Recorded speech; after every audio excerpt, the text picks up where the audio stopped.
provider, but as a woman, a mother, a wife, and a fellow member of this community. I'm caught between professional guidelines and what I believe. So excuse me if I get emotional. I just want to remove the expectation of a smooth speech. Bear with me. To be honest, I was advised by close colleagues, trusted colleagues, to not speak. They share the same opinions as I do. They were concerned that I could lose my license, my ability to practice, my ability to do what I love, and my ability to provide for my family. But that only fueled my fire further. I don't know if it's a combination of my Polish ancestry and family history, my freedom-loving American upbringing, or my extensive education in health that have made family, freedom, and health the top values and priority in my life. But what's more, I will protect those at all costs. I will also protect the Hippocratic Oath I gave several years ago to first do no harm, to provide safe and effective care to those who seek my help. And that's why I'm here today. Woo! Thank you.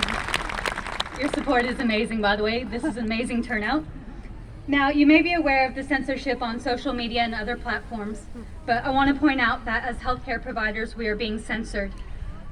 In case you're not aware, healthcare providers such as GP, nurses, specialists, osteo, etc. are all registered through AHPRA. That's the Australian Health Practitioner Regulation Agency.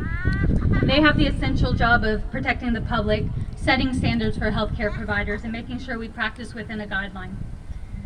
AHPRA have now made it a prosecutable offense, which can result in loss of license and registration to practice should a healthcare practitioner speak out or go against current health mandates or anything deemed anti-vax, according to their website,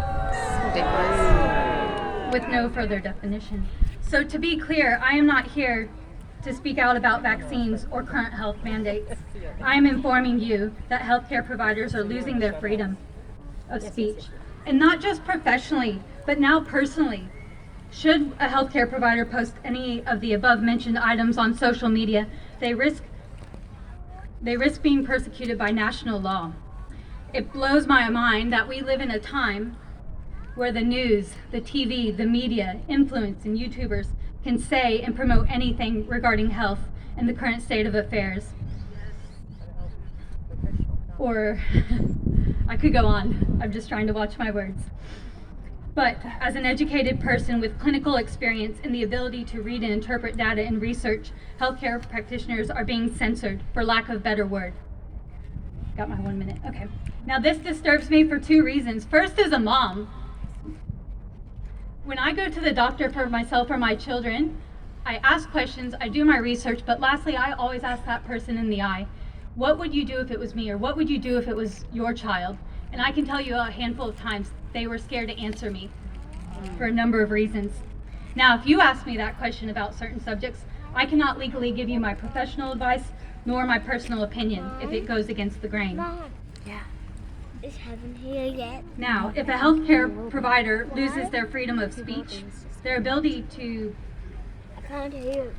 speak their professional opinions and be transparent, my concern as a healthcare practitioner is what impact is that going to have on the quality of care they give?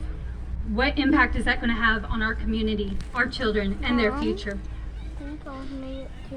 Healthcare providers are now scared to recommend anything that contradicts the best scientific evidence or anything that conflicts with that, despite knowing scientific evidence damn well changes constantly and is subject to who's doing the research. So people, in my opinion, have the right to know all the facts, to be informed, to give consent, and to choose when it comes to their health.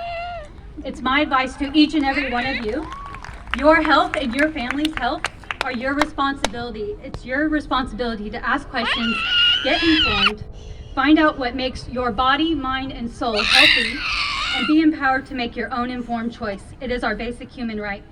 And I hope the fact that I can't say much today says more. Thank you for your time.